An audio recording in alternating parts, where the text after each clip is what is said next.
Hello. Hello? Hello. What's up, bro? Hey, it's the What's Up Bro podcast. We talk movies, sports, TV shows, pop culture, and it's funny, mother. With Nery Saenz.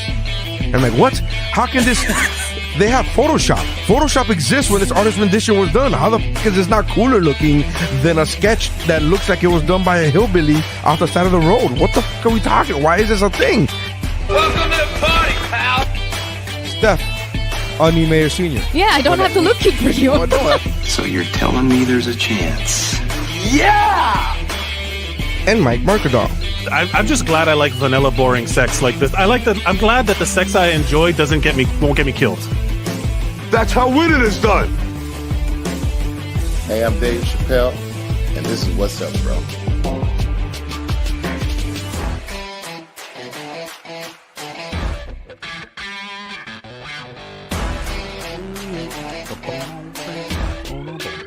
Hello, everybody. Welcome to the What's Up, Bro podcast. My name is Mike Mercadal. With me, as always, is... I can't hear you. No? For real? For real? Oh, no. That's it. What is... That's the whole... Love it. thing. Hold on. Check 1 2. I feel like I'm coming in through clear. If you're in the audience, can you hear me? I got you now. Oh, can you hear me now? No, I could hear you before. Yeah. What? Yeah, I can hear you. You're good. Now I can't hear you. Oh, Can come you hear on, me? man. What the hell's going on? You're delayed, I guess. Look, if this is happening on your end, the viewer, if you're watching us live, thank you for watching us live. We're on Facebook and YouTube and Twitch at WUBroPod on all social media platforms, including Blue Sky and YouTube. You could get in the comments. Let us know if I'm screaming into the abyss. I can hear you. No one can hear me. Can you hear me? I can hear you now. Yeah, everything's there better. you go. The struggles of being connecting. I think we do take for granted that you're in the middle of the ocean and I am in Los Angeles, like completely thousands of miles away from you, and we're still be able to do this. So I appreciate. I want to call out and say thank you, internet gods. Thank you, tech gremlins. Thank you, Elon. Hey, if you're using Starlink, you got to thank him for forcing that shit on the rest of the world because, boy, is he doing that for a lot of other stuff. Welcome. Thank you for joining us. This is the What's Up, Bro podcast, the only podcast out there asking the hard questions like, what's up, bro? Or what's up, bro? It's a versatile tool. Nery, we were talking before the show, and there's been a couple. We try to share things that we want to talk about on the show beforehand, and there's always that mystery of like, oh, should I watch it beforehand? Should I not watch it beforehand? There's a couple things you've sent me that you told me not to watch, so we're gonna do some of that today. We're gonna watch all that stuff. We're gonna talk about what's going on in the news. We're gonna try not to expend energy on things that are not fun. Is that fair to say? Kind of my life. That's kind of my MO, my life MO. And this is in reference to, there was a post, let me if I can find it.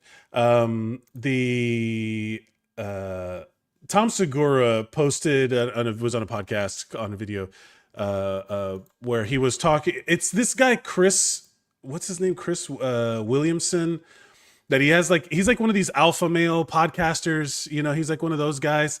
So I'm assuming, when you're like, if I was on a Star Wars podcast, I wouldn't be talking about Star Trek the whole time. You know what I'm saying? So like you lean into the topic and this is, you know what I mean? Like, I feel like you don't do that. And then he was picking his nose. He's scratching it, but yeah, all right.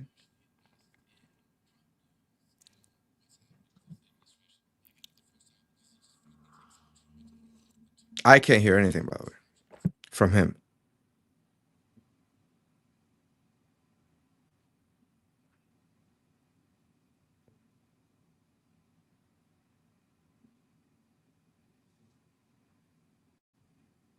Well, the thing is that if you look at the comments just to the right, it's like awful take after awful take. You got to recognize the privilege it is for politics not to affect you all that much. This is the best universal, because this guy's a mess now.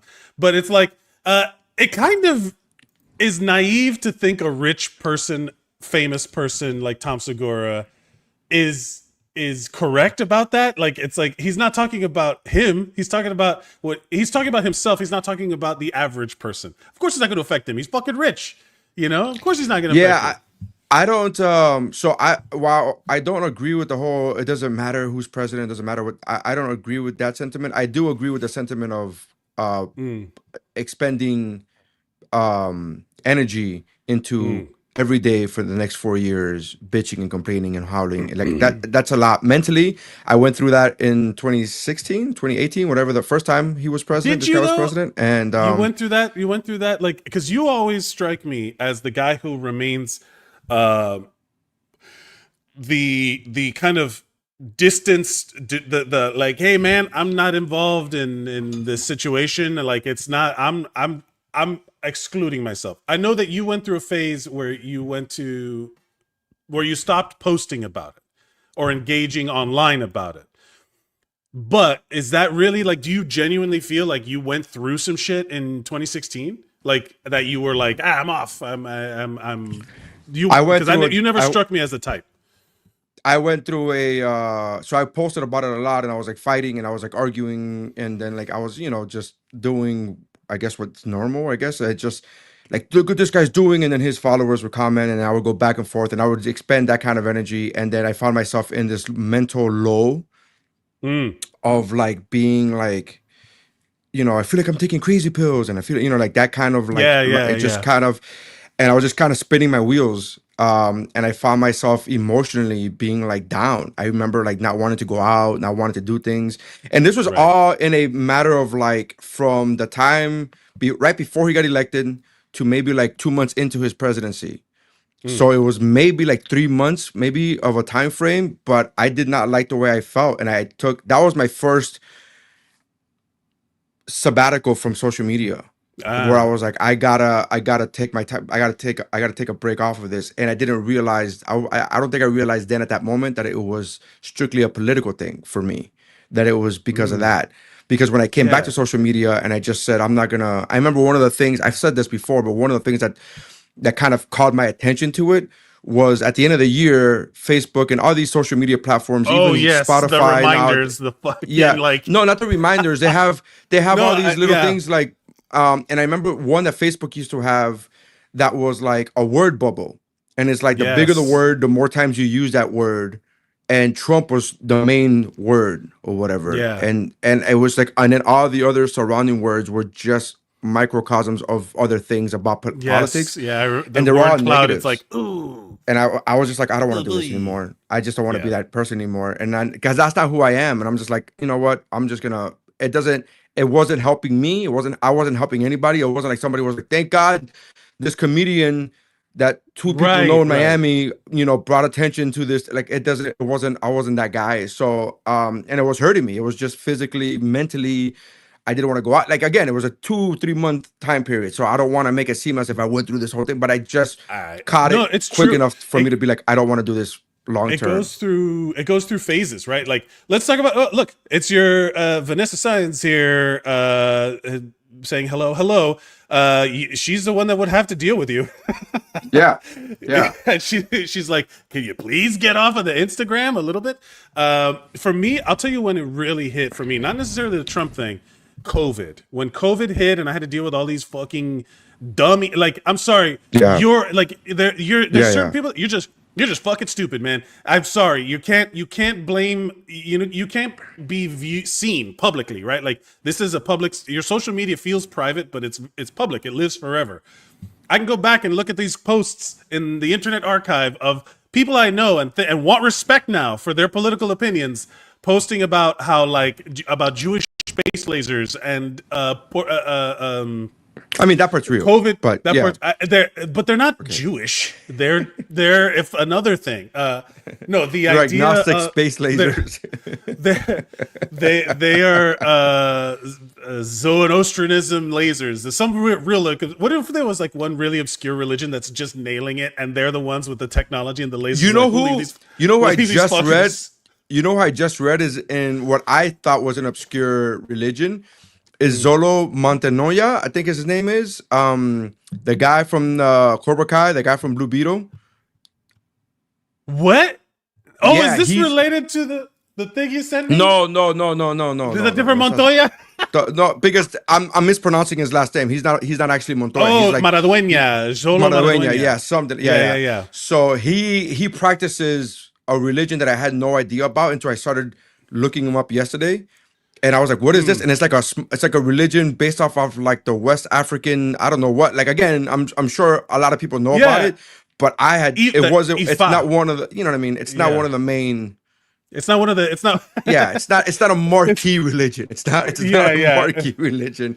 It's not. It's like a hipster religion. It's not in the show. It's a lower tier. You get me what I'm saying? Yeah. It's numbers. It's got to be like 8 or 9 on the call sheet. It's But yeah, he practiced Ifa religion. Yeah, by that I mean by lower tier. I just mean in popularity. I don't mean No, we know in you think less disrespect. of other religion. I get it. Only people I think less of are agnostics. Fools. As somebody who is a secular person, that's how I'm labeling myself now.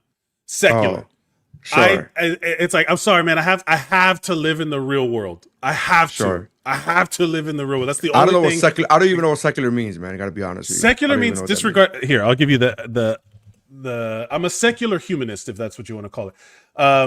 That it's literally just denoting attitudes, activities, or other things that have no religious or spiritual basis. That we are and a secular humanist is what I am. Is one who follows a belief system that emphasizes reason, logic, and human values rather than religious dogma. Secular humanism rejects supernaturalism and superstition as the basis for morality. That's what I am. I found the truth. So when someone says, like this guy, death dealer for life, thank you for watching. Join us. Follow us on all social media platforms. Drink your bleach, lol. That was a thing that people said, like the president of the United States said to like use disinfectant, and people were like, I don't know any other way to get it in me, so here we go. Like, come on, All right, Nery, is technical. You're muted or something. I don't know what's going on, but the idea that you can like have people online publicly sharing things that are like not just religious. I'm not even talking about religion. I'm talking about like blaming the fucking COVID on 5G microwave towers, or like blaming, that part. Again, some things are true. I always point. We taught rocks how to think with lightning and communicate through the air with each other. For someone to post, I don't know, the world do be looking kind of flat lately. We've made it too easy for people to be stupid. They forgot where the smarts come from. We've made it too easy for you to not die from your own stupidity. That's the situation we're in. So you know what? Well, it's got that UFC fighter. Have you seen the video of that UFC fighter talking about how there's no gravity? There's no such thing as gravity. Bro. Yes, with the banana, and he just drops the banana, and it's like, what's your point, density. dude? That's density. That's it's more. Oh my god, there's no such thing as gravity. He didn't invent gravity. I'm like, well, that part is true. He did not invent it. He did not invent it. Close. I get you're hovering around the reality a little bit, but yeah. So when people take I'm okay with anybody who lives in the real world. That's my thought, right? And the real world contains people who believe crazy shit, right? It's not that what they believe is real or not. They exist, and they believe the crazy shit. That's the thing. Sure. I'm like, I fully believe that there are people out there. Now, my thing is, okay, Hilda, what's up, Hilda? Thank you for watching. Hey, I understand exactly where Nery's coming from. Sometimes over posting on social media and not engaging the trolls is a way of self-care. I stay informed and take action where I can, but I also have to take care of my mental health. That is 100% true. You engage where you can. So the second someone is like veers into the okay, you're stepping away from a reality. It's like the fucking Revenge of the Sith. You're going, or I can't follow. I can't go. I can't do it. The second you start talking about how if you go to Antarctica, the ice wall is there and blah, blah, blah. And it's like, oh, he's so close to me, us having a conversation. Well, and that's what I mean. Like, that's what I mean. I just I can't engage. I can't spend my mental energy on this for that long anymore. I did it when he was first president. I just can't do it anymore. Just self-preservation. That's what I mean by I agree with Tom Segura in that matter. I don't agree with him that none of the things matter. Yes, they do. They matter. Of course they do. The decisions matter. This guy's looking to get rid of medicine for mental health patients, and it's a big deal. That's gonna affect a lot of people. These things are affecting a lot of people. Yeah. People are losing their jobs. Government workers are losing their jobs, left and right. So it's affecting it. All I'm saying is, if I were to sit here and worry about it day in and day out and be like, I can't do. It's not gonna do, and I'm not gonna make a change. By the way, I'm just saying, me as a personal comedian, Nery Saenz, I'm not railing against the system. I'm just gonna drive myself crazy, drive my family crazy, not be productive, and then just and then so It's true. Look, death dealer for life. Remember that guy that died in a homemade rocket trying to prove the Earth is flat? He can. Go ahead, buddy. Do your thing. You know what I mean? You do your thing. Like that exist away from me, and that's where. That's kind of we're both. I never saw that. I never saw he died in his own. You never homemade saw rocket. Yeah. Oh man. You gotta pull it up. It's fine. I believe you. You believe me? There's some crazy stories that I don't need verification for. You know what I mean? That story is so crazy, yet it's so believable. Which is a statement of where we are in this reality. It's one of those things where like somebody made their own homemade rocket. Like, why would anybody do that? And then like, oh, they died. Like, all right, that's fine. Yeah. Yes, I believe it. Vanessa Saenz, for me, I stopped engaging in political posts when someone my parents' age stooped to insulting me over my political views. I didn't have that kind of relationship with them for that interaction. Yeah, that does feel weird how older people feel the need to enforce their authority or whatever. So can I say this? First of all, can you hear me right now? Yeah. Okay. I can hear you. It just sounds a little different. Yeah. Yeah, it's because the microphone was cutting in and out. Anyways, so I will say that is very weird when people do that. But this isn't the first time I've had to go through that, and I'll explain this to you. And I'm not saying this about politics. When I was younger, and somehow or another, and I would never do it. I was never a Bible thumper. Right, I would never be like, I was never that guy. But when a conversation would come up and I would express my beliefs, I've had in my lifetime, I've had people who were agnostic or whatever phrasing they want to use, always try to challenge me on my views, and I found that weird because I was like, I like to go out of your way to challenge. Like, I just feel weird. It's like we don't like as much as maybe we disagree. Like, I've never been that type of person to be like, Jesus was real. And I've never been that person. And I find that going now. So I find that happening now. On my social media, I'll post on my stories. I post multiple times a day, a lot. And every once in a while, I'll post something political. If it's something like either something with a comical spin or something way crazy like, hey, he's taking away mental health benefits. This is for lack of a better phrase, crazy. Like, I'll post that story, but I'll also sandwich it in between. Like, look at these people, look at these kids falling on ice. Like, I'll do all that shit. Yeah, that's and fair. There are people in my life who only reply to the political shit, and always with the most venomous, with the most and it's just like, dude, you just.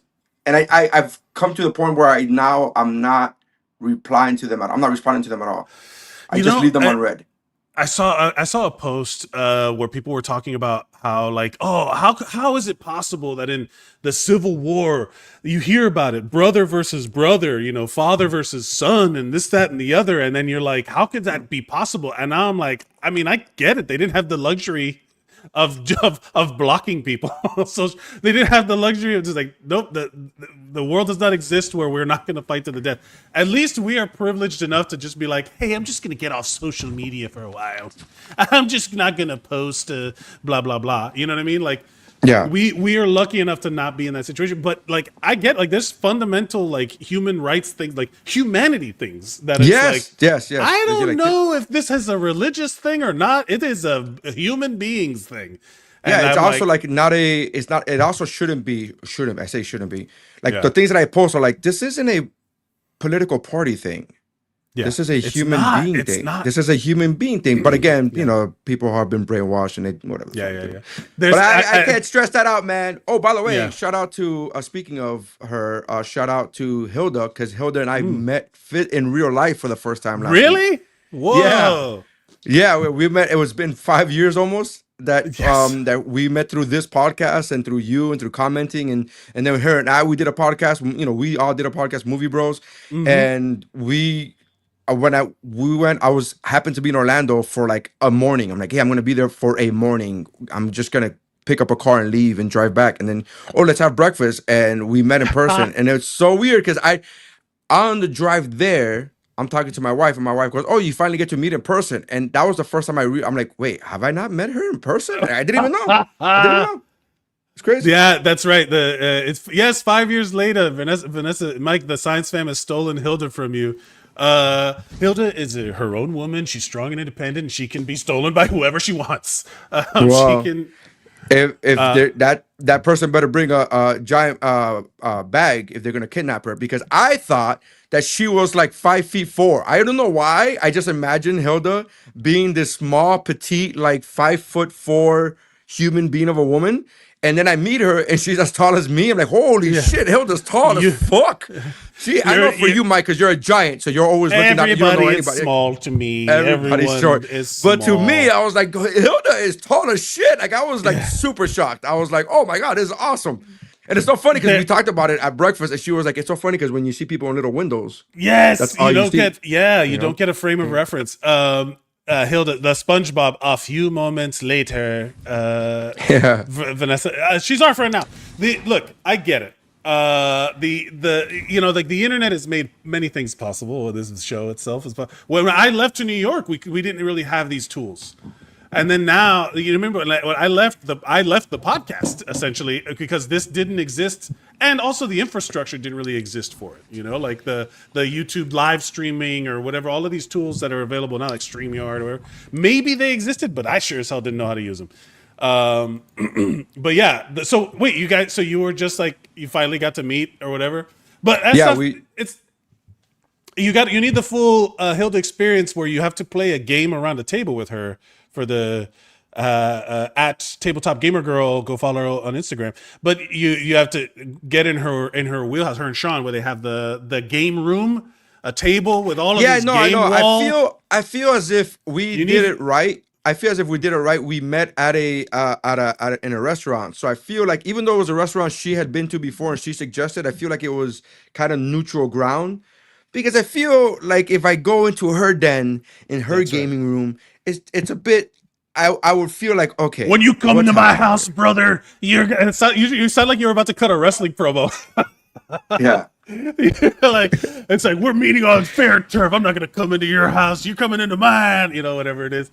The idea, but it is weird as adults when you have to try to make new friends. That it feels very much like dating. Like I've been doing some classes on that stuff, and then we're like, "Oh, do you guys want to hang out later?" And the person who approached the group about like hanging out, it felt very intimate. Like it was like, "Oh, okay, like all right, like we're gonna, it's like yeah, we're all gonna hang out." It's like, "Oh yeah, what's up with you guys?" "Oh yeah, let's get to know each other." And it was like, "This is kind of nervous or invasive or whatever, some shit." It felt weird, but it was. It's great, man. It was a lot of fun. Good. I'm glad you guys met. I'm glad Hilda's the best. Go follow Tabletop Gamer Girl and all of her social media stuff, and go watch her and support her games. She's great. Enough about like we started the podcast talking about how we weren't going to talk about the things that make us mad, and then we did that for a long time. In all fairness, we did it in a positive way. We were saying like we're better than this. We're not going to go. We're better than this. We're better than this. These idiots. So let's talk about the SNL50. SNL50. Speaking of idiots, SNL50. Yeah. Did you? So here's the thing. It was on Sunday at NBC and Peacock. I don't have Peacock. Do you know anybody that has? You do? I do. Yeah. Did you watch the SNL50? No, I didn't watch it because I didn't know it was on. I didn't know it was on until after it was done, and I was like, "Oh, I guess I go back and watch it now." But I didn't watch. I've watched clips of it on Instagram where it, little things. Ryan Reynolds had a funny moment. That was funny. Yeah, they were like, "Hey, how are things going?" He's like, "Good. What did you hear?" Because of all of his bullshit that's going on. Yeah. There's arguably one of the most famous, the collections of famous people ever. Right? This SNL 50th anniversary had an insane like the level of stardom was like crazy high, and I didn't hear about it until like I was like, wait, is it happening? And I was on TikTok and I was like, and someone posted like the SNL 50, and I'm like, oh, is that now? Is that now? And I was like looking, I was like, where is it airing? And it's like on NBC. Okay, I guess I have an antenna, like an old school antenna, because I can't watch it without Peacock. I can't watch the live TV without Peacock. So I went into Peacock and I'm like, I don't have an account. I'm like, I'm not gonna watch this shit. And you're just gonna end up watching it on YouTube later, like I do with SNL, like regular SNL. Like, Yeah, I'm not the biggest fan of SNL. I'll be honest. I'm not the biggest fan of SNL. I think when the very few times that I've watched a full episode of SNL, it's kind of like you with the movies last year. I haven't watched a Yeah. lot of SNL. I haven't and then the watched a lot SNL of it. and then the SNL that I have watched, I didn't finish it, and then the ones that I did finish weren't very good. But that's how I feel for years. I felt this for over a decade, where every time I try to watch an episode of SNL, I'm just like, man, there's a lot of misses, and then you'll get one gem, you'll get one funny Yes, skit, yeah. and then but there's a lot of misses. And again, I get that's the nature of the beast, right? You can't bat 1,000 unless you're in living color. But I just it's just a thing where I couldn't. I'm not the biggest fan of it, and so now when I watch for the last 5 years, whenever I watch SNL, it's like you said, it's on social media where you just watch the funny clips because the funny clips the cream rises to the top, and you'll get those funny clips come your way. And I will say the one episode that I thought was really really good in the last 4 or 5 years was two of them was when Dave Chappelle hosted the first time, right after Trump won the first time, and then Eddie Murphy's episode was brutally funny. Like that was so great. That was amazing funny, and he brought back Gumby, and he brought it was really good. Mr. Robinson's Neighborhood. Mr. Robinson's Neighborhood. He did that whole chef thing when he did the whole baking thing. Oh, that yes. skit was so good. It was like It was and it was and new. it wasn't it was and it wasn't a rehash, right? It was so good. So I'm not a big SNL guy to begin with. I just watch the clips. But I am a fan of the really good SNL. So like those clips, the more Cowbell and Tina Fey, and so there's really good SNL clips. But to sit there for a whole hour and a half, I'm not that guy. Yeah, I think there's a lot of like there's a lot of selective memory when it comes to Saturday Night Live, and also a lot of what we call the kid eyes. We talk about that a lot on the show, like Wayne's World and all of these things that from when I was a kid that I didn't fully understand what SNL was when I was watching it when I was younger. There's different like things that stay alive, like there's different memories that live on in your head than what the reality was, because memory is faulty, so you remember these things as, oh my god, it was so funny, but either you're remembering it with kid eyes or something about the selective clips that you're watching overall, like I think about one of my favorite, and I still do it all the time. I still do the making copies guy. I still do I give everybody nicknames because of the fucking making copies guy, which is Rob Schneider, who is now like a piece of shit. Or probably was then too.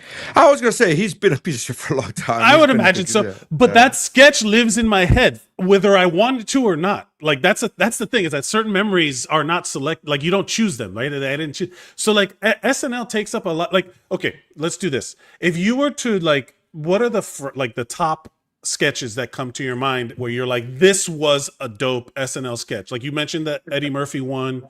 You mentioned the you mentioned the cowbell. Yeah. So there's also like the one of my favorite ones of all time, because they always do a lot of game shows. It's perfect for like the sketch kind of thing. Jeopardy's really good. Celebrity Jeopardy was always really good. But again, you're only remembering the highlights that you see. You like watch a whole Jeopardy sketch. My favorite one is Meet Your Second Wife. Did you ever see that one with Tina Fey and Amy Poehler? It's Meet Your Second Wife, where they bring out these three dudes and they're like, it's like, this is your second wife now. You're going to meet her years in the future, but this is who she is right now. And they bring out like a 10-year-old.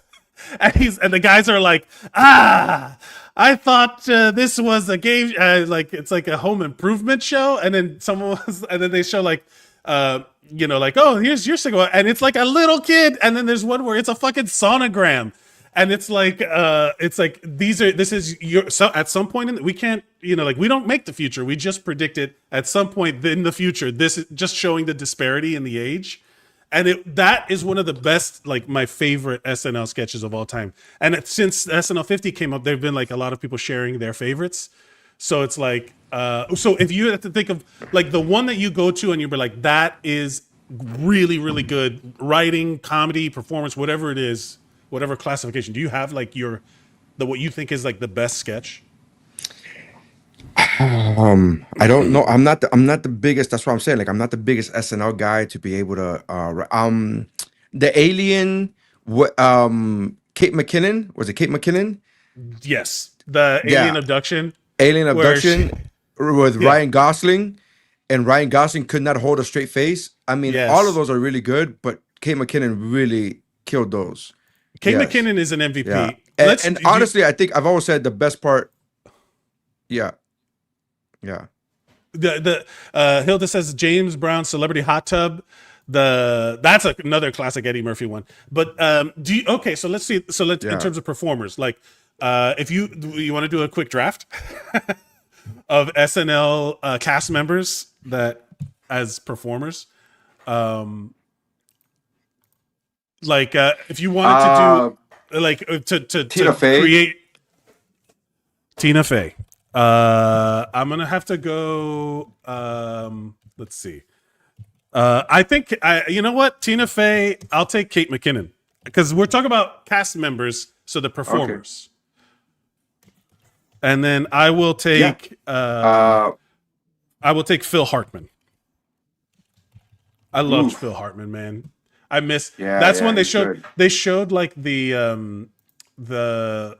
I guess the equivalent of the in memoriam section, and I was like, oh, this is heartbreaking. Like when there's a sketch where like Phil Hartman is saying soothing a sad Chris Farley, and they're like both dead. It's brutal. That's my pick, Chris Farley. Chris Farley, that's a good one. It's interesting, like of the eras that we're picking. So who's your number 3? Dan Aykroyd. Oh, interesting. Kate McKinnon, Phil Hartman. I may have to go Mike Myers on this one, because he did a lot of different characters. Okay. I think he's good versatility. And rounding out my number 4, we'll do. I kind of like, it's interesting. You know what? Will Ferrell's still on the table. I have to take him. All right. I'll go Eddie. Solid. That's the thing is that we're doing a mountain, or you want to do top 5? All right, we do top 5. After Eddie, I will go. Let me see here.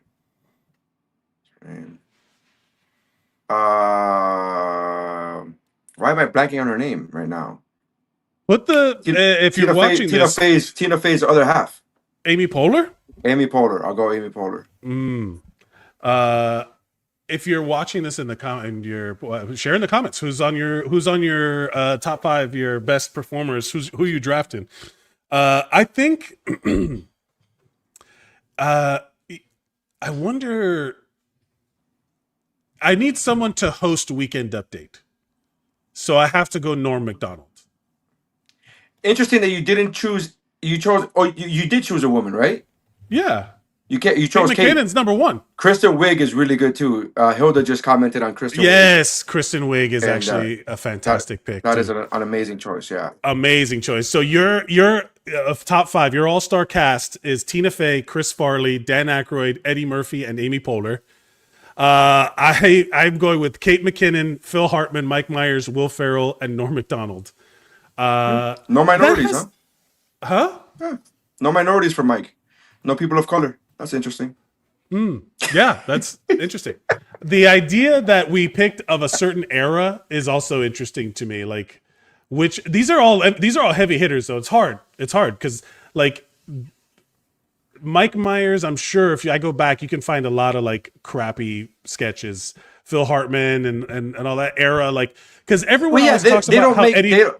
They don't make DVDs with like the worst of, or like Julia Louis-Dreyfus, the mediocre skits of Mike Myers. They don't really do those DVDs, so I get it. Let me see what's forgotten SNL cast members.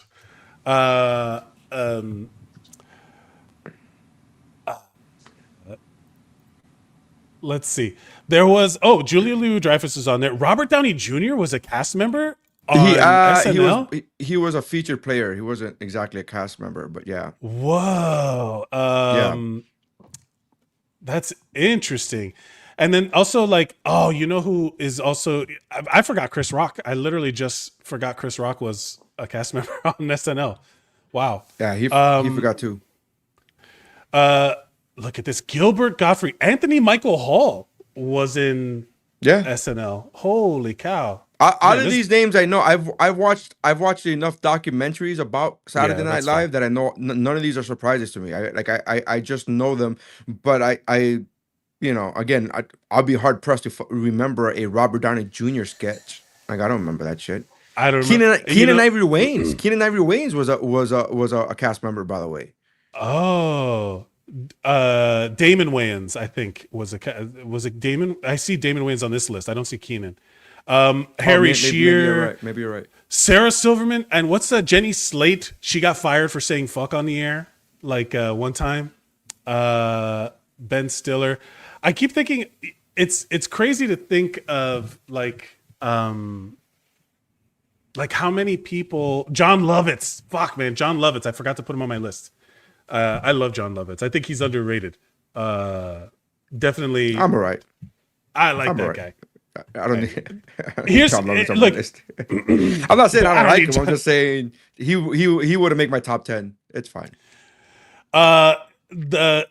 To be fair, there's a lot of the SNL that is very particular to the age you were when you watched it. So, I think in terms of like hosts, like I saw a video where they were going around talking to the SNL star, the people that have been there the longest, and they were asking like which guest host do they feel could have been a cast member, like a full cast member, and like Tom Hanks gets mentioned a lot there because like Tom Hanks was so good on SNL. Like he's got like some really, really solid like back in the 80s bits. Yeah.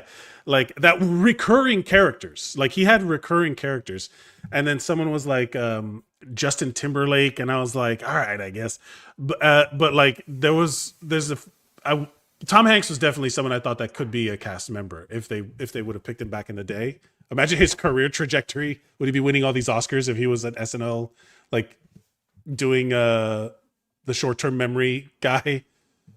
Do you remember that guy? The guy that is like, hey.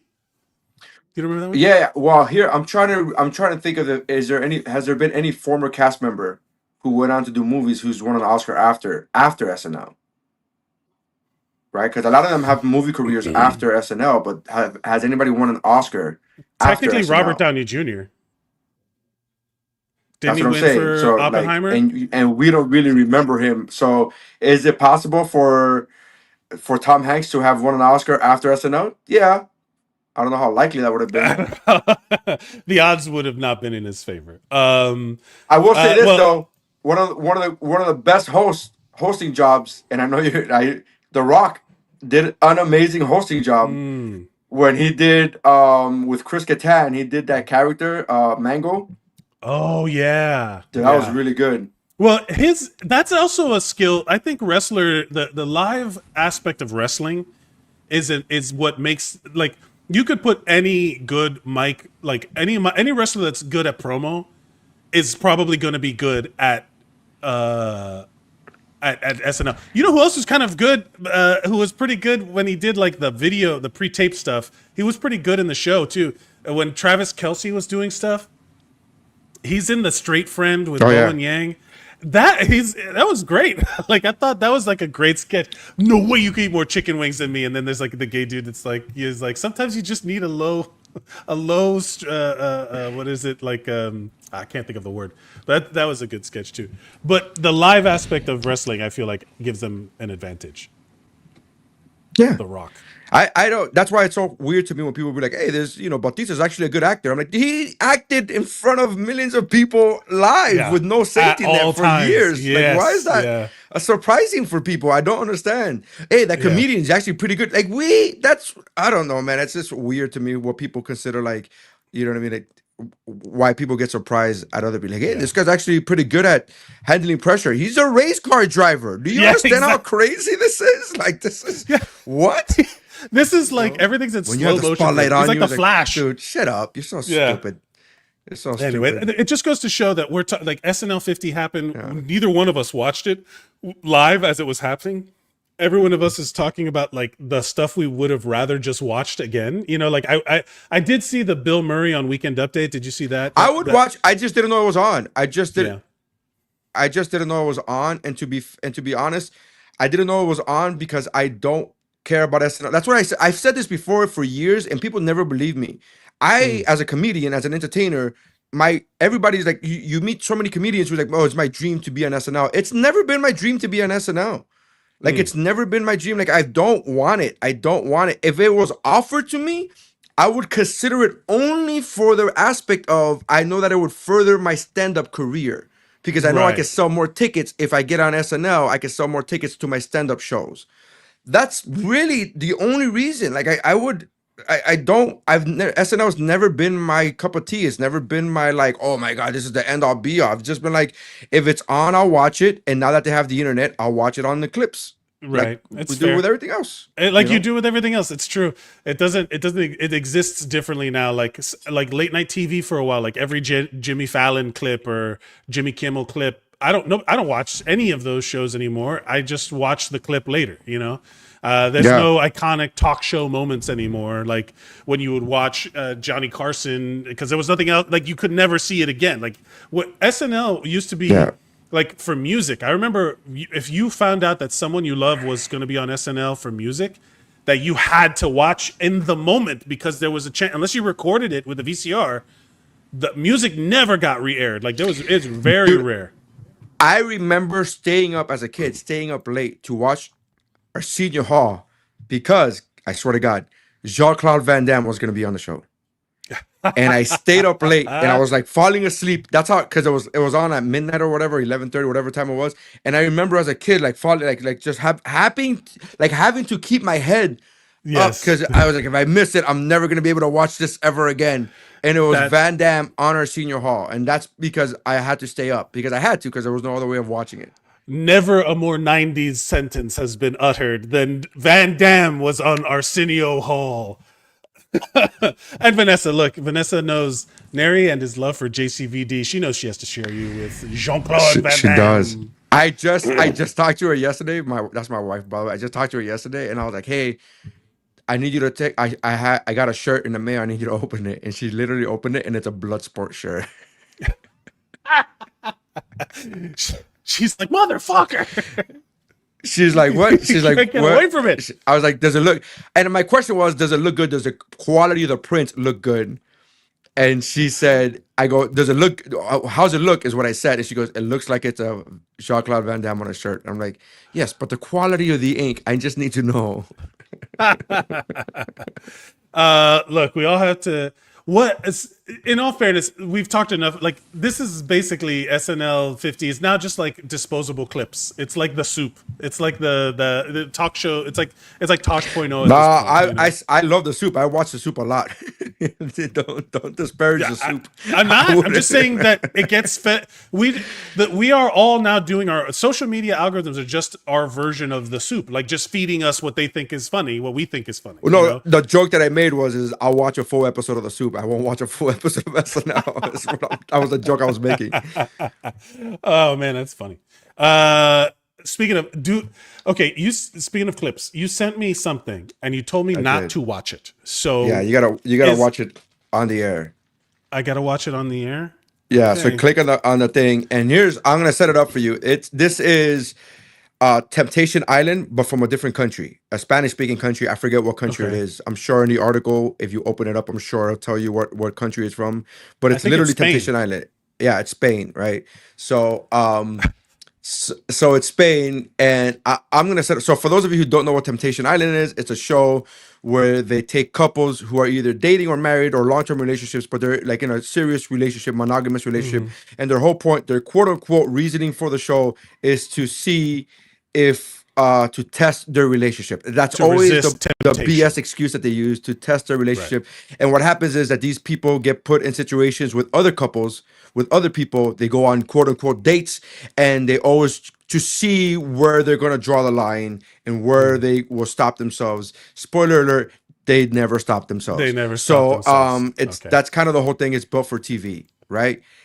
This Sure. guy is watching. So what they do is you'll see the clip, and this guy is watching his girlfriend on a date with another man live, right? He's watching it on a big screen TV on the island, but the date's happening at that moment, and he's watching it live. No. And this is the reaction of that. This is yeah. Okay. All right. Let's see.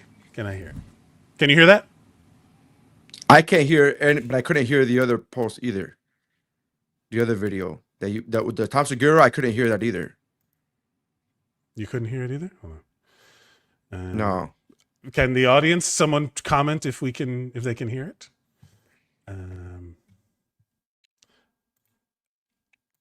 How about now? Oh, you couldn't hear the Tom Segura? Like, watch it. You look Yeah, at you down. Look at The host watch is your literally wife. the host is grabbing the dog's face and putting it in pee. Like, no, you watch this. You watch this. Oh my god, this is I'm sorry. I do not like this. This is making Watch. me so uncomfortable. Then Okay. I followed up after this, right? I followed up Sure. afterwards, and then she gets off of him, right? Because she was getting. I was gonna say she's getting pounded, but she was doing the pounding. She was the one on top. She was on top. She was. Yeah.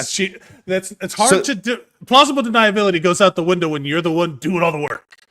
Yeah, and yeah. then this. Fuck, dude. I'm trying to explain this to the listeners. He starts running. He's seeing his girlfriend getting, plowing this guy. He starts running. He makes it to the compound to where they're at. They stop fucking because they could hear him outside. Like, whoa, what's going on? Whatever. So they have an argument. Montoya and his girlfriend have an argument, and she says, "I did it to get back at you." And then when you think to yourself, when he goes, "Oh, what did you do?" or something? Right. That's what you think, right? I did it to get Right. back at you. Your immediate assumption is he cheated on her. Right, When he went on a date, the girl gave him a lap dance fully clothed. And she says that her banging this dude was in retaliation to him getting a lap dance fully clothed. And I was like, I don't think the punishment fits the crime on this one. Here's my struggle with watching this. So many thoughts went through my head. First of all, Montoya, por favor, that lady, fuck that host person. If this is real, okay, that's the caveat I put on every reality clip I see. I believe Sure. none of it. I think this. First of all, the cameraman was ready to pick up and run after him. That guy was. Well, I think they booking have it. That cars. guy. I think No, that guy was how? booking On it. the But I beach? think they already have cars. You don't think they have cars on like their whole thing, their whole show. I'm not saying none of this is scripted, by the way. I'm not saying none of this is bullshit. Yeah, I'm saying, again. I'm just trying to play devil's advocate to each point here. Is like they work on islands. They work on their camera crews on an island. You don't think they're ready for like movement? I do think that they Also, are it ready was for certain super things. hella far away. It was super hella far away. I'll say this. I don't believe that they did not plan, like that some of that wasn't pickup stuff. Maybe they did later. Contractually, they're obligated to do whatever they say. Like they're not the reality like it doesn't happen by accident. Also, those cameras are heavy as fuck. They gotta like they're not just lying around. They're expensive, so they're not just gonna have them on their person unless they're shooting it with a GoPro and then figuring it out later. That all of that. Also, having a hidden camera in the room without telling them, or like without them knowing that they're this isn't the watching first season. being This fucked. this isn't the first. But season. even then, This isn't the first season. like you know what's happening. I get it. You know there's cameras. So my you know thing what's is, happening. you know there's cameras, but my thing is that at a certain point, like there had to have been, this was slightly either edited after the fact to look premeditated or premeditated. That they're like, But and she literally says to him, "I did this to get back at you," because she And she saw could him say- on a date. I'll tell you this. Russell that is Crowe premeditated. also That is said, "Are you premeditated. not entertained?" These are lines. You know what I'm saying? Like they're just lines. So But like he- there could be. But he really I'm did telling entertain you. us, though. He did entertain us. Also, this was entertain. I do not like reality. I do not like this. If this is the state of reality television, I could not. This made me feel so bad. I do not like this. If that guy, because again, the premise is that I believe this is true, right? And you're watching someone torture this man by watching his wife not It's not get wife. fucked. It's not wife. It's Act- not wife. It's not wife. Girlfriend. It's not wife. Okay. It's not wife. Watching somebody he loves apparently very much bang another dude. Like she was doing the work. That was, I'm not gonna lie, she was doing a good job. Good? Was it a good job? She's doing a good job. I was like, wow. It's good work. It's like, good work. I'd be proud of that work any day. The idea that guy is being forced, and then that host has the audacity to be like, "Hey, calm down!" Like, what the fuck? Like to just like this is all terrible. This is all bad. I don't want any part of it.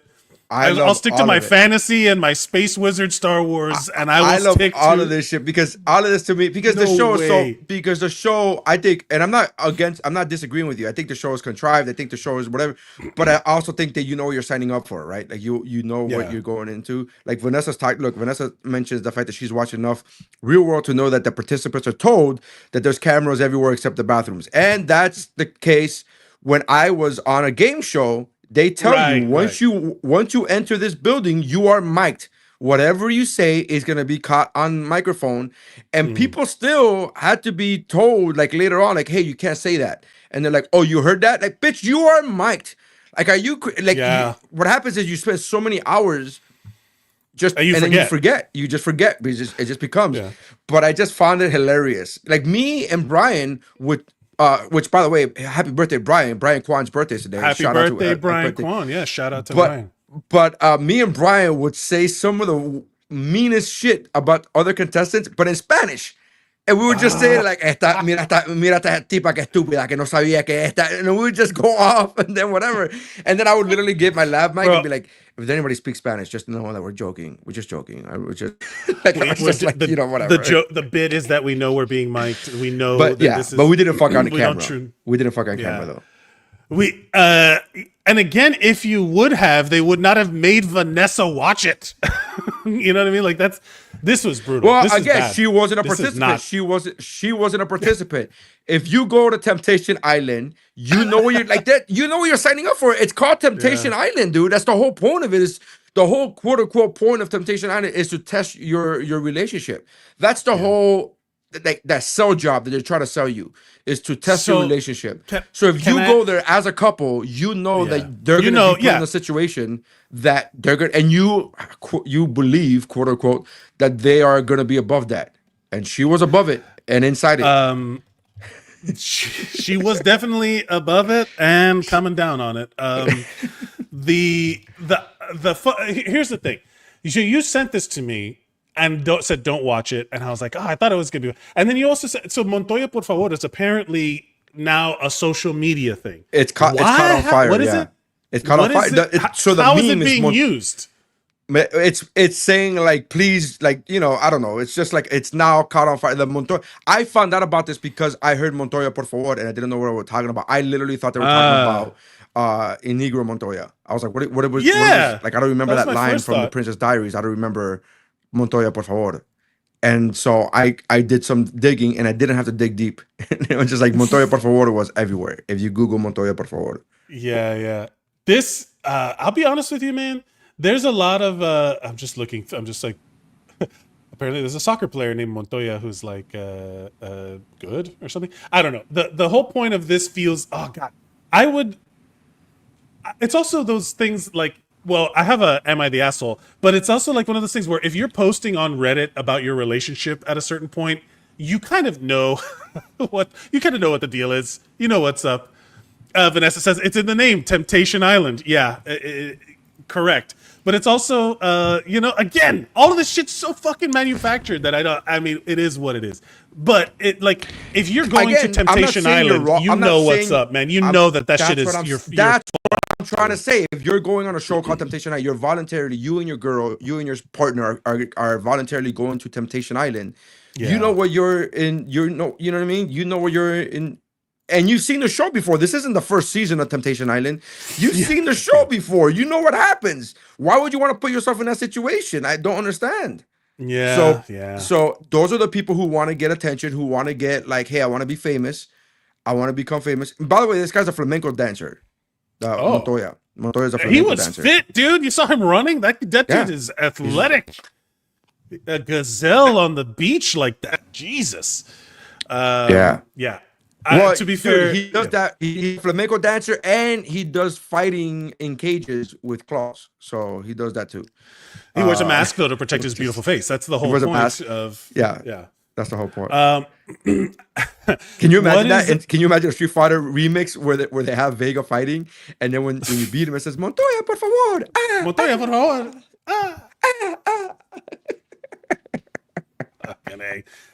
You monster. Why you make me watch this? That's hilarious to me. I thought it was hilarious to me, dude. I thought it was hilarious. I thought again because of the brutality. It is very funny. The brutality of it made me laugh. It's like, oh, dude, can you imagine watching your girl just fucking go at it? Like that is. By the way, he didn't even see that because that at least the way it was edited. If we're taking it at face value, the clip walked of away. her riding the guy was while he was already running. So he did not technically see that. He just saw her making out with a guy laying in bed, making out with him. That's all he saw. And that was enough for him to be like, I gotta book it. Yeah. So if we're taking it at face value of if we're taking it at face value, we're not taking it as an editing job, which we all know it was edited piece together that way. I get it. The dramatic music and the dramatic shot of him running along the ocean with again the camera guy keeping up. Is the camera guy a flamenco dancer too? Because he was booking it. I don't think they were the camera. I think the guy had to be in a car. They had to have the car. Come on, man. I've seen cameramen. I've seen cameramen. They're come on, man. Come on. No, I'm talking, but these are different cameramen. These aren't like, I don't. That it feels very well structured. In all fairness, did you know the first time do you know the creator of the Steady Cam? Do you know the first thing that he filmed on the Steady Cam? No. Rocky Balboa's training montage in the original Rocky. Oh, there you go. I had to bring it around to Rocky. It wouldn't be what's up, bro, if we don't come back around to Rocky. He created that steady. He created that steady. He created that camera that held it together, and he was running. And Stallone has said multiple times that the movie wouldn't have been anything without him. It wouldn't have been what it was without that camera, first of all, and without him, because the creator of the Steadicam was also the cameraman that was keeping up with Stallone running. Like he had to keep up with him in order to like whatever. And so that was bonkers. So it's possible. Is all I'm saying that there's a cameraman that could keep up with an athlete. Okay, fine. Where's that AI thing you sent me? So I don't know. Did I send you a clip of it? I don't know if I sent you a clip, but I read a story and there's an email. So I have a friend who's a writer and she gets writing emails from somebody who's like a famous writer, blah, blah, blah, whatever. Like, hey, I'm doing a new seminar, whatever. So apparently AI has gotten to the point where AI is now taking over. There's now an AI dating app. I'll tell you who needs it. You could Montoya, por favor. Montoya. Montoya needs we'll give that to Montoya to look around, and then the AI can ride some. I found this out that there is now a dating app with AI that you literally date an AI. You tell them what you like, you tell them whatever, blah blah, and you start having conversations. You start having conversations, and I'm like, wasn't this a movie? Like, is this art imitating life or life imitating art? 100%, 100%. It is AI dating AI. It's a movie called Her. Yeah, exactly. What did you just say? Date an AI chatbot. There you go. Yeah, like there's my brother is here. Look on Reddit. We'll talk about that. My brother is dating an AI virtual. Oh no, this is a horror post. Never mind. This is one of these creative writers. This is a horror post. I dated. Oh, look at this! It's all like horror. there's a thing called No Sleep. It's where people write like get their creative writing out and all that stuff. I dated multiple AI. I dated multiple AI partners at once, and it got weird. Do people really fall in love with AI? I dated bots from 4 different companies. 4 different companies. oh my God, for a week, and found out it was easier than I thought. When the apps are broken, my goodness, are you, let's just say this, are you in favor of this? Or No. I just found out that this existed. I'm like, what? This is a thing. This existed. And then I was having this conversation with my friend, and she says that she got an email from a writer who she follows or whatever, who gives like seminars, and the writer was telling her that she was in an email, in a mass email, sent an email to all her followers saying that after her relationship was over, was in a long-term relationship for years, and she was missing that male energy because she had so much feminine energy. She was missing that. She was just basically lonely. That's essentially what she said. Yeah, but she was just saying, she was using terms like his male energy and the blah, blah, blah, and to coincide with my female energy and to bring out my female energy. So she has taught, for lack of a better phrase, I'm gonna say, but she has taught AI. She's kept on, she went on this rant on this email, how she has taught AI to speak to her. Because, you know, when AI talks to you and gives you a nickname, like you tell it, hey, this is my nickname, and it calls you whatever nickname you want it to. And so she has taught AI to talk to her certain ways, and now she's getting off on AI. Like AI is talking to her sexy, and she's getting off on it. And now she's giving seminars on how to teach your AI to do this. What? So she's teaching other lonely ladies to be like, tell your AI to call you a bitch or sweetie or whatever. Like, so when I first when Siri first came about, I thought it would be funny. So I told Siri to call me Superman. Yeah. That was funny because I thought it was funny. And again, this is like whatever. And then like 10 years later, I was like, hey Siri, what's the weather like in Miami today? And then she'll be like, Superman, the weather in Miami. And I'm like, oh my, I forgot that I did that 10 years ago. And I'm like, what has happened? I had to go in there and change it because I was like, oh, this is creepy as shit. I don't want this. But I just thought it was funny 10 years ago. I thought it was funny, like, call me Superman. And then, and you know, so this chick has taught AI how to talk to her in sexy ways to bring out her feminine energy. I'm sorry, I didn't mean to cut you off. This is not new. I'm going to read to you something that exists. This was in 2007 or whatever. This name is Akihiko Kondo. He is a Japanese man who is known for symbolically marrying the fictional Vocaloid character of Hatsune Miku in 2018 during a formal wedding ceremony. In high school, Kondo had I'm sorry, I'm reading it for the first time as every. Is it marriage symbolic? It is, yeah. All marriage is technically symbolic. It's literally you put a ring on as a symbol. Yeah, it's literally a symbolic thing. It's a whole thing. We're gonna like we're not actually united together. We're gonna symbolically say that we're united together. Right. Surgically. So he says that. So in high school, Kondo had an interest in real women, but he was rejected by them. Soon after, he decided he would not marry one. Later, Kondo was bullied at work. He decided. Sick leave. Yeah, he decided. Look, I'm reading. Hey, man, I think the decision was made without him. I think the decision was made without him. I gotta be honest. Poor guy. Later, Kondo was bullied at work and took a sick leave due to depression. Poor guy. I mean, that's got to be hard.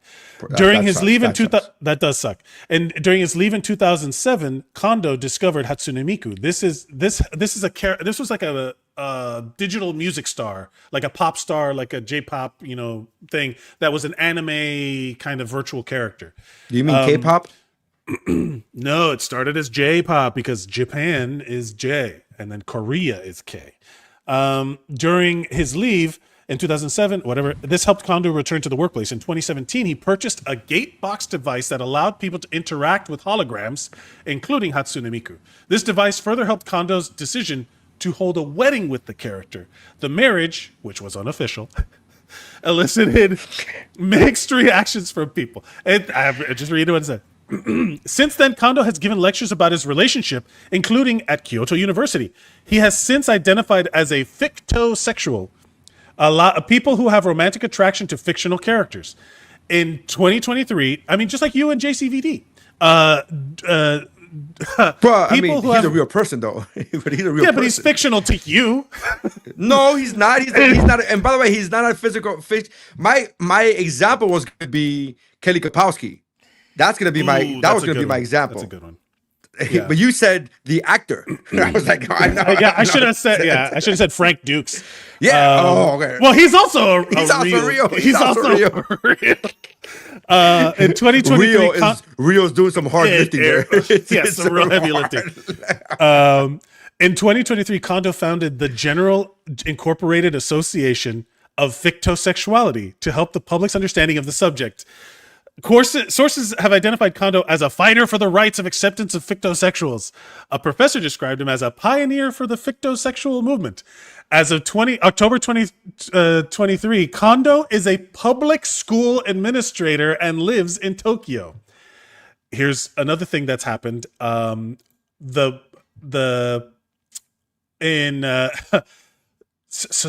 is the thing? Oh man. So the thing that he bought to marry his fictional wife stopped supporting updates, so it'll eventually die.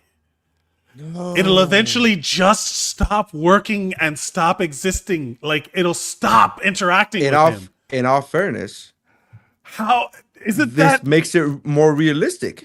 It's bicentennial, man, baby. It is so close to having a full circle reality. Right, because I was gonna say, man, he's never like. I was gonna joke and be like, "Oh, are they still married, or did he divorce her?" But I was gonna make that joke. But now you're saying, no, she's gonna die. She might, like, and for all intents and purposes, their relationship will end. It's like kind of a bummer. Like I remember that's when the whole wedding thing happened, and then eventually it's like it's based on technology that will eventually like get outdated or whatever. Yeah. And it's how romantic a little, kind of a bummer, but it's like, yeah. All right. Here's my question. Does he cheat on her? Does he go with Siri? Does he go with, I feel like that's out of his hands really. He would have, I think that's actually in his hands. I think that's actually in his hands completely. 100% is actually some other robotic thing. Montoya, por favor, please. I get it now. See, I get it. It works in every situation.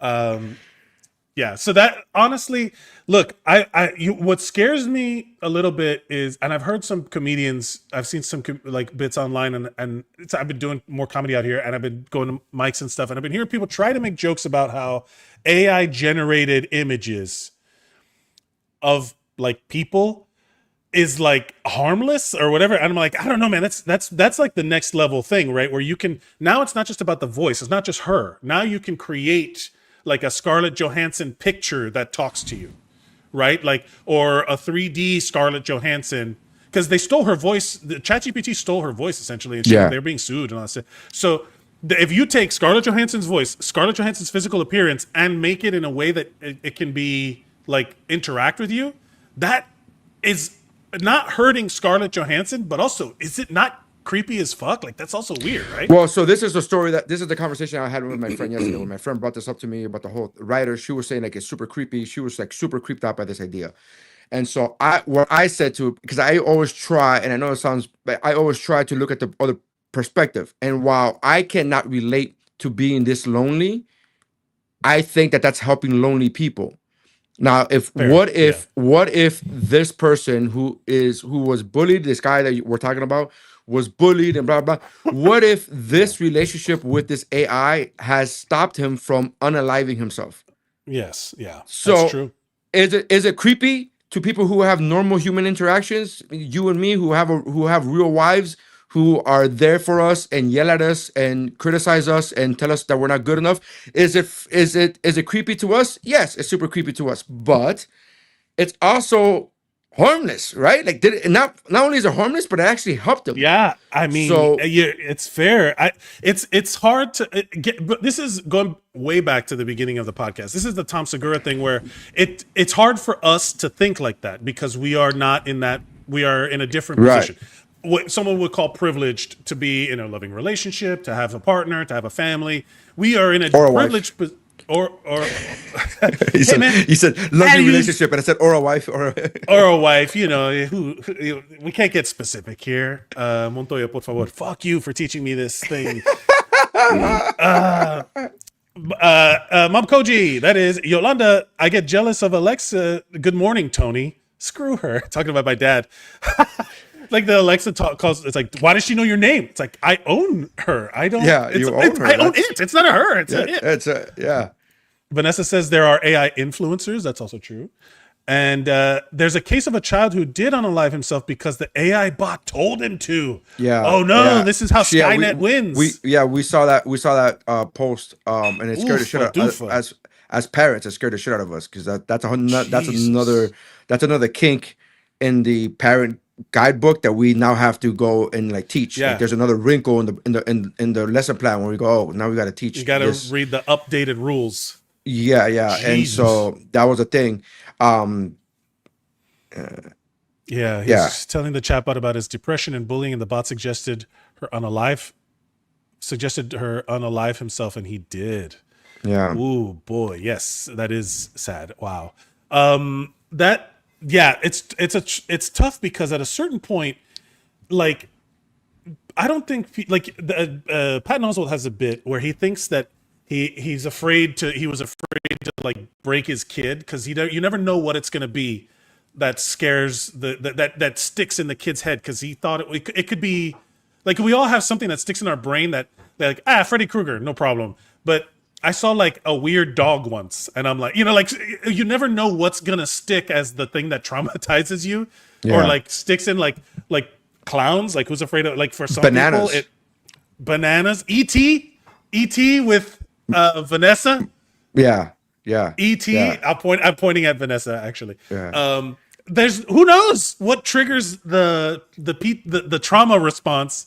Yeah. And for somebody, it's a perfectly lovely film about an alien trying to get home to their family and befriending a small child. And then your wife, is like, monster, kill it with fire. You know, or whatever. Not just my wife, by the way. I've met multiple. Stephanie Ulloa. So other people. There's been weirded out by multiple people. E.T. Yeah, been ET's a whole weird. freaky thing for them. I had a thing with bananas once when I was a kid. So my dad used to work security guard 1,000 years ago. He used to work security guard at some event, and I'm not going to mention the event because it wasn't exactly legal. But he was working security guard, and then I remember one weekend my brother and I went to this event, and there was a lady who would sell fruits, right? And then my dad knew her because they worked together. They worked in the same compound, in the same building space, whatever. Sure. And so because we were his kids, this lady would, take whatever you want, whatever, blah, blah. And then she was like, okay. And then so we had bananas, and we were eating bananas. And this lady, we were so young. I was maybe 5 years old. My brother was 7. This lady kept force feeding us bananas because she was like, oh no, you want more. And we were raised to be polite and to never say like, get the fuck away from me, woman, to an adult. Yeah.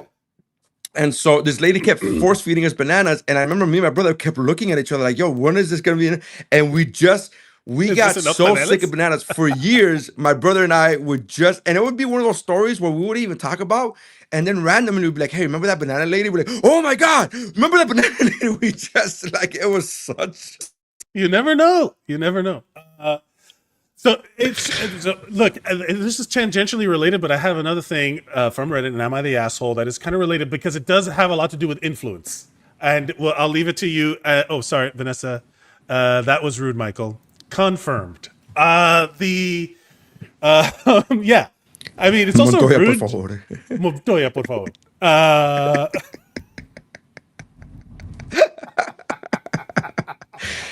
We found the name of the episode.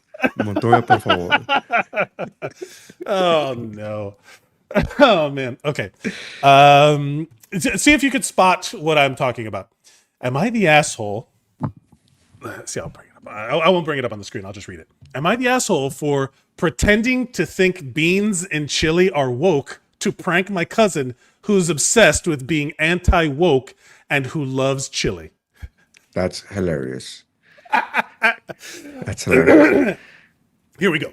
My cousin is known for making chili, and he's good at it. He makes his own chili flakes from his secret combination of various dried chilies. It has a very nice kick. It's like the perfect amount of spice. It's hot, but not too hot. He also always adds kidney beans, not canned beans either. Anyways, for the past 2 or 3 years, my cousin has This become man is a obsessed. master, by the way. This man is a master. A king, right? That sounds delicious. No, because Anyways, my wife, by the way, loves chili. She believes that beans belong in chili. that I'm beans like, don't that's belong in crazy. chili. Yeah. I'm like, that's crazy talk. That's crazy talk. Well, beans belong in chili. I fully Yeah, of believe course. beans belong in chili. Yes.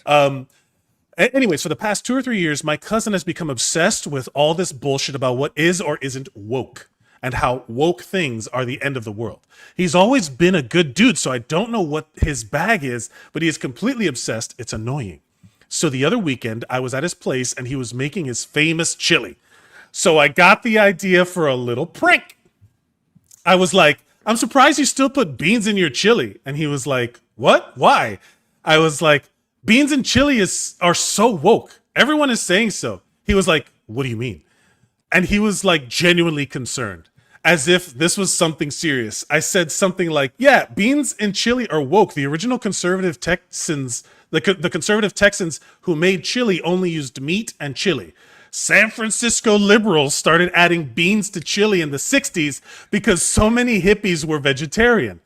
Now all the woke scientists are saying beans are a better protein source than meat. He didn't say anything to that. I kind of just assumed he'd know I was fucking with him and get the joke. We have always fucked around with each other and with jokes about and all. But he was quiet all dinner. These woke ass beans. Just yesterday, I was back again at his place and he was making his chili again. There were no beans. It was a totally different chili. This guy has been making his chili with beans for like 15 years. I was like, what's up? Where's the beans? He said, oh, I don't fuck with that woke shit. I was like, what? And he was like, beans and chili are woke. Even you know that. Everyone else was like, what? Because what? And I was like, dude, I was just fucking with you. He got really angry. He dumped his chili in the sink and told everyone to go home. I thought he was pranking me back or something, but he was serious. The dude totally lost it. He texted me later and said this exact thing. I researched online. That's not what research is, but I researched this online, and it turns out you really were lying to me. Beans are not woke. How could you do this? We went back and forth for a bit. His position is, even though we have historically pranked each other, I went too far, that I betrayed him and that I made him question his chili. I tried to ask him if this was all made... I tried to ask him if this at all made him think he cared too much about woke. Like, what if beans and chili was woke? So what? He ignored that and demanded I apologize. Did I take this too far? First of all, this guy is not an asshole. No. First of all, this is not an Am I the Asshole post. This is him bragging about a good prank. This is just him telling a story where it's like, can you believe this shit? It's crazy. It's not even a good prank. Let me rephrase that. It wasn't supposed to be a good prank because this is something that's easily researchable. This is easily a thing where you just go, what? Like, this is one of the... I had a conversation years ago with Nate Bargatze, right? We were in a green room and we said that the sports argument and the bar arguments has ceased to exist because everybody just checks their phone now. So whenever you say something that we don't believe, we no longer go with like, no, trust me. We just go. So when the moment somebody goes like, yeah, LeBron James is going to the Miami Heat, you go, and you just take your phone out and you just take your phone out. And then that's the end. That's like the argument ender, right? It's like, there's nothing online about it, right? The moment when this person goes, oh, beans are woke, you take your phone out and you verify it and you go, what are you talking about? Like, whatever, blah, blah. The fact that he didn't do that and he went on and on and on and then decided not to make his chili without beans just is a chef's kiss. That's what he made it himself. He made a prank on himself. He pranked himself. 100%. So essentially what's happening here is at no point the fear of woke, like not actual, like there's no truth there's no reality here. Other than he got duped and then believed it so hard that enough time passed between that dinner where he was like, oh, these beans are gay or whatever. And then he goes, then the next time he invites him over, I don't know how much time. It just says just yesterday. She said a week later or whatever. It says the other weekend. Yeah. And then 2 weekends maybe? Just yesterday, I was back at his place again. So I don't know how much time passed, but that means it was in his head, and he was alone. Ostensibly, he could have done whatever he wanted to like, are these beans gay or whatever? Like he could have just Googled it, and it would have. And so, but he waited until afterwards. Are you saying gay or woke? Huh? Because that's what they think. That's what they think woke is. Let's not be foolish. Woke is not woke. Woke is the black, people that have gay, the people that have had arguments trans. with about it haven't used they gay synonym, but they just hate the idea of, they think that being woke is like, oh, you're thinking too much and you're not whatever the fuck. No, that's not what it. I understand. They can say whatever the fuck they want. We all know that it's just exclusionary stuff for minorities, be it sexual, racial, or even women. Like it's literally just like DEI. Like just say the N-word, you coward. Like come on, man. DEI, like, we all know what it means. DEI. I get what they're against. But that's what woke is. The DEI for gay. For queer. I don't agree. Anything in the I don't agree, because I've had a conversation with a guy who. Vanessa was talking about, one of these people our parents' age arguing with us online, whatever. Is he a moron? He's otherwise. Then why are you taking anything they say at face value? But here's the thing, because the conversation wasn't anything about gay or not gay. The conversation, that's what I'm trying to explain to you. I'm not saying that they're not stupid for using woke. I'm saying that they weren't using it as a gay synonym. That's all I'm saying, because the conversation had nothing to do with sexuality. What was it about? Whatsoever. Just give it. You don't have to say specifics, but like because I argue that it's all just the fear of being viewed as not masculine. If it's a dude saying it, it's like, no, I don't want to be a bitch. But in this whatever. That's all it boils down to, man. So I'll tell you exactly the conversation. The conversation is, I posted right before the election. I posted the clip from the Daily Show about how Trump has literally used phrases and sayings that Hitler used, and he said them in public and speeches. That it wasn't even a joke. It was like a side-by-side comparison of like, this is what Hitler said and this is what Trump said, and they were going back and forth. And the person responded to me and said he's gonna get this country back on track. And then he said, we better wake up before this country becomes, and he said Nicaragua or Venezuela or Cuba or blah blah blah and stuff there. And he said, we better wake up. This is what he said. It's an important detail, because he then said, I said, oh, so you're agreeing, so you're okay with him being you're okay with him being Hitler. You're okay with him saying what a Nazi said. This is before the election. So this is before the Hail Hitler thing. This is before all of that. And his response was, they're trying to take over our country. People are trying to take over our country they're trying to destroy our country from the inside. And I said to him, my response was, oh, you mean like January 6th people that did that? And then his response was, oh, you're too woke for this conversation.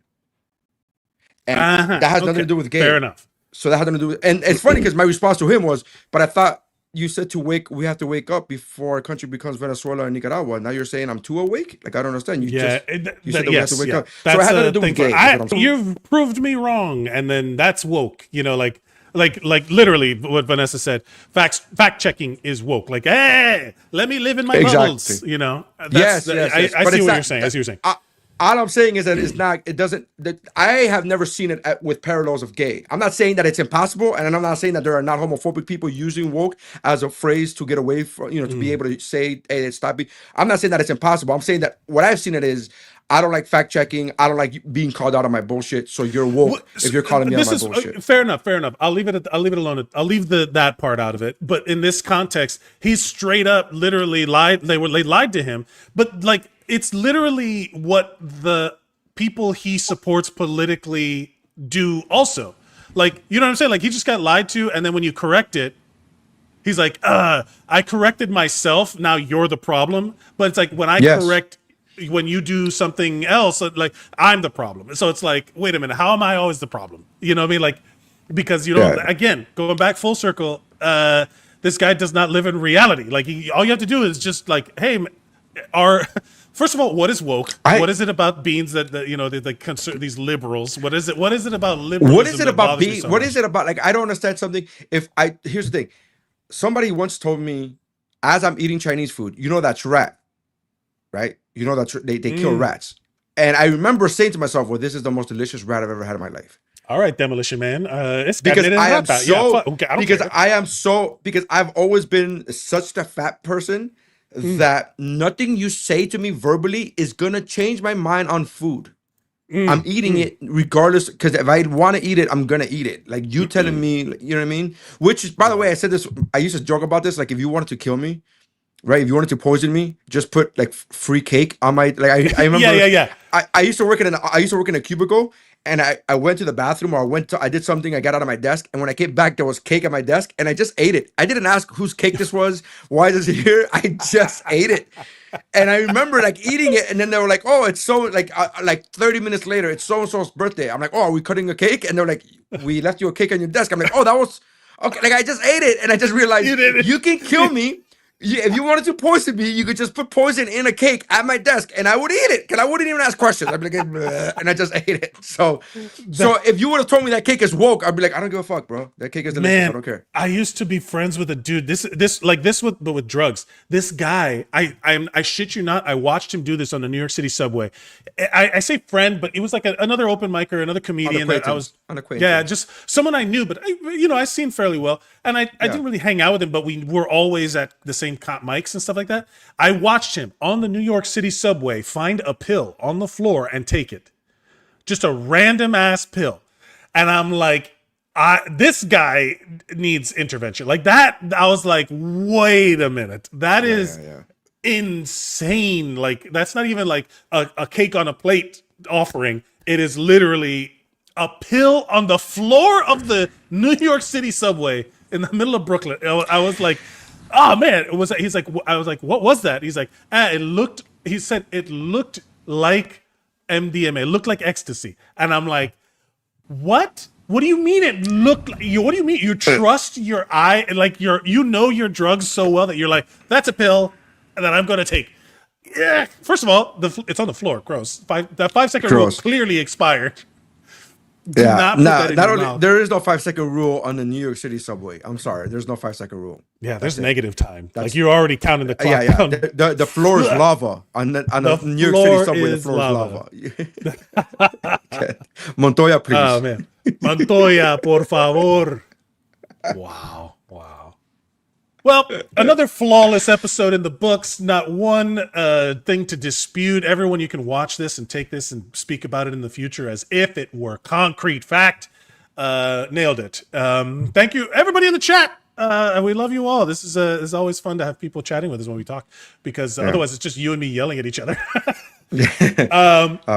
By the way, I'm gonna post a picture. I'm gonna post the t-shirt, the Van Damme t-shirt, but it's available on my website. So go check out the Bloodsport t-shirt that I made. For real? Oh yeah, I made it. If you go to NerySaenz.com and you go to my shop page, you'll see there's a couple of Van Damme t-shirts there. I designed and I made, so you can buy them. Where is it? I'll put it up on. Look at this guy. Look at. I watched these two guys I know. Eat leftover croquetas off of a stranger's plate after a movie at Cine Bistro. I mean, but were they untouched? Were they untouched? They were untouched. They're fine. Hey man, I said it from the beginning. I'm the fat guy that's like, hey, I'll eat cake that's left on my desk with no explanation. So yeah.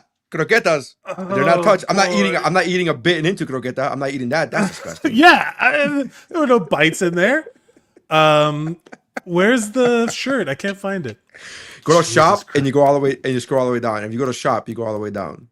Oh, okay. Yeah. Let's see. Yeah, 100%. We did absolutely eat those croquetas, but they were fine. We are both alive and well. That's a double team shirt, but the other one is a Bloodsport shirt because the classics. The classics. Well, we'll go to NerySaenz.com. Let's see. Yeah. Oh, I spelled it wrong. Shit. How do you spell that wrong? Oh boy.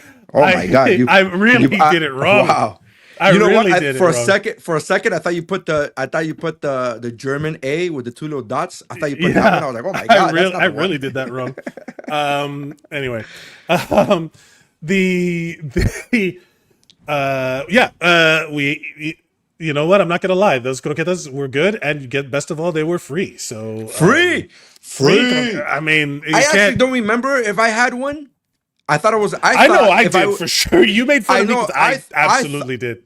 I thought if I was telling the story without Vanessa, I thought that I dared you to do it and you did it. I don't remember me doing it, but again, I don't put that. Like impossible. It's not impossible that I ate it, but I don't. I thought I just dared you to do it. It was it wasn't as, first of all, it was as we were leaving, and there was like a whole untouched plate of croquetas that looked like they brought it out like after everyone left. Like it was just sitting there fully untouched. Or maybe like someone had taken a bite of one that was on the other plate. And I was like, I don't know, I'd eat it. And then I said, go ahead, Mike. I said, Mike, go ahead and eat it. Go ahead, Mike. I'm the one. I remember, I'm the one. Yes. I remember egging you on. I don't remember eating it, but I don't put it past me to have eaten it either. So I will say that. But I don't remember me eating it. But I'm sure Vanessa will be in the chat saying, "No, bitch, you fucking ate it too." Like, no, yeah. I fully believe we both did. But either way, we were delicious. They were And untouched. now They you were know how to untouched. poison us. Now you know how to poison us. Just give it as a plate of free croquetas somewhere. Yeah. Montoya, por favor. Thank Montoya, you all for watching. You can follow us at WUBroPod there at the bottom of the screen on all social media platforms, YouTube, Blue Sky, and you can follow us each individually at Mike Mercadal, at Nery Saenz on the same. And you can subscribe and you will get notified when we go live. And you can just join us in the comments like Vanessa, like Yolanda, like I don't know who Hilda was here. Where's the what's his name? Death Dealer for Life. I don't know who that is, but thank you for joining us. We'd love to have you. And if you have anything that you want to talk about on the show, you can send it to WUBroPod@gmail.com, and we can talk about it on the air selectively, because who knows, some weirdos out there marrying AIs and watching their girlfriends have sex on Temptation Island. Either way, send it to us. We'll talk about what we can. Montoya, por favor. Montoya, por favor. I'm upset that you showed this to me because I'm going to be saying it a lot, and then I'm going to have to go through the explanation of like, oh yeah, it's a horrible show. Where someone it's a horrible show. She was writing him good, huh? All right. It's great. It was real solid form. Like clearly she does core workouts.